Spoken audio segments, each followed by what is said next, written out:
આત્માની કૃપાથી બધા જ કાર્યો પાર પડી ગયા છે. ધાર્મિક મંડપના બધા જ લગ્ન વિધિઓ પણ આજે છેલ્લું મુહૂર્ત હતું એ પણ સચવાઈ ગયું પ્રભુની કૃપાથી, માધવની કૃપાથી.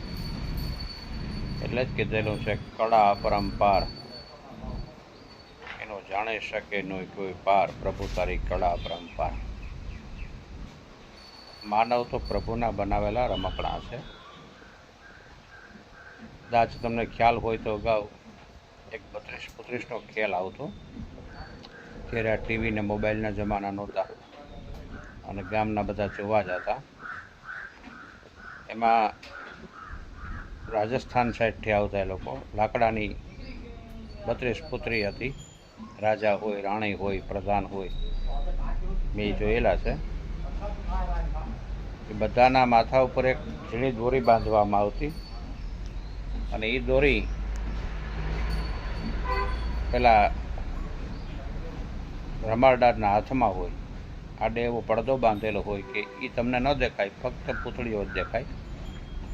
એમાં એ ધારે એને ઊભી કરે, ધારે એને સુવડાવે, ધારે એને મારે, ધારે એને જીવાડે, ધારે એને નાચ નચાવે. આ જ દ્રષ્ટાંત આ વિશ્વને લાગુ પડે. આખું જગત 32-32નો ખેલ છે. માનવ એમ કે મેં કર્યું ને, હું મેં પ્રગતિ કરીને, મેં આ કર્યું ને. પાંદડું ન હલે તારાથી. પણ એ ઉપરવાળો મારો વાલો ઈશ્વર દેખાતી નથી, પણ આપણા બધાની ઉપર એક દોરી તો બાંધેલી જ છે. ધારે એને આગળ લઈ આવે, ધારે એને પાછળ લઈ જાય, કોઈને પાડી નાખે, કોઈને ઊભો કરે. ઊભો કરે તો પાછો મૂછ મરડે કે હું ઊભો થયો, પણ ખબર નથી કે તારી દોરી ખેંચાણી. એટલે કરતા હરતા તો ઈશ્વર છે અને અભિમાન માણસનું નકામું છે. ઈશ્વરને શરણે જાઓ. કૃષ્ણે ગીતાજીમાં અર્જુનને કીધું, અર્જુન તું મારો થા.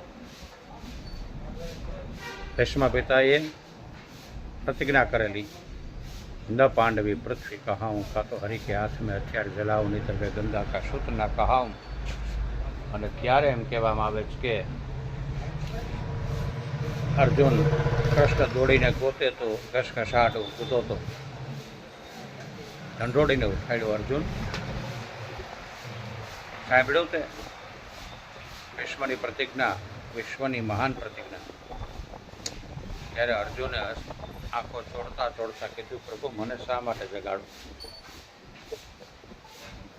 કે પણ કાલ તને મારવાની પ્રતિજ્ઞા છે. કે વાત બધી ખરી, પણ એ બધું તારા હાથમાં છે. અને માને રક્ષા કરનારો તું જાગીને દોડાદોડી કરે તો મારે શેની ઉપાધિ? આટલો ભરોસો પરમાત્માની ઉપર હોય ત્યારે કૃષ્ણની વેળો હોય અને નર નારાયણ સ્વરૂપ ગણાય. તો આપ જોઈ રહ્યા છો, જો આ વાવાઝોડુંના પવનના સ્વરૂપ જોવા તમે બધા. પરમાત્માની કૃપાને ત્યારે આમાં કોઈ ધાર્મિક મંડપો ન રહેવા દે. લગ્નના માંડવા ઉડાડી નાખે, પણ અહીંયા રાહ જોઈ માન જાળવું. એટલે હજી પણ પ્રકૃતિ તરફ પાછા વળો, પરમાત્માને શરણે જાઓ, પ્રકૃતિને ખોળે જાઓ. આ પ્રકૃતિના વિનાશના પરિણામો આજે આપણે ભોગવી રહ્યા છીએ. તો કૃષ્ણ પરમાત્માને સદાયને માટે કહું કે પામર માનવી છે, પ્રભુ અમને રક્ષા કરજે, પણ અમારી ભૂલને તો માફ કરજે. આવા અમારા માધવપુરમાં આવેલા ગૌ માતાની વચ્ચે આપ જોઉં, ગૌ માતાઓ આનંદથી બધું બાલ ગૌ માતાઓ ખાઈ રહી છે. મોટી ગૌ માતાઓ પેલી તરફ છે અને એ મોજથી ગૌ કુટીરમાં, ગૌ માતાના છાણથી બનાવેલી કુટીરમાં દેશી નળિયા એવા પ્રાકૃતિક વારાણને વચ્ચે અમારા જોતા રણમલ તો ફર્સ્ટ ક્લાસની ચા લઈ એવા. તો હવે ચા પીએ, હાલો ચા પીવા. જય માધવરાય, જય રામાધણી, જય અલગ ધણી, જય ભારત માતા, જય ગૌ માતા. નમઃ પાર્વતી હર હર મહાદેવ.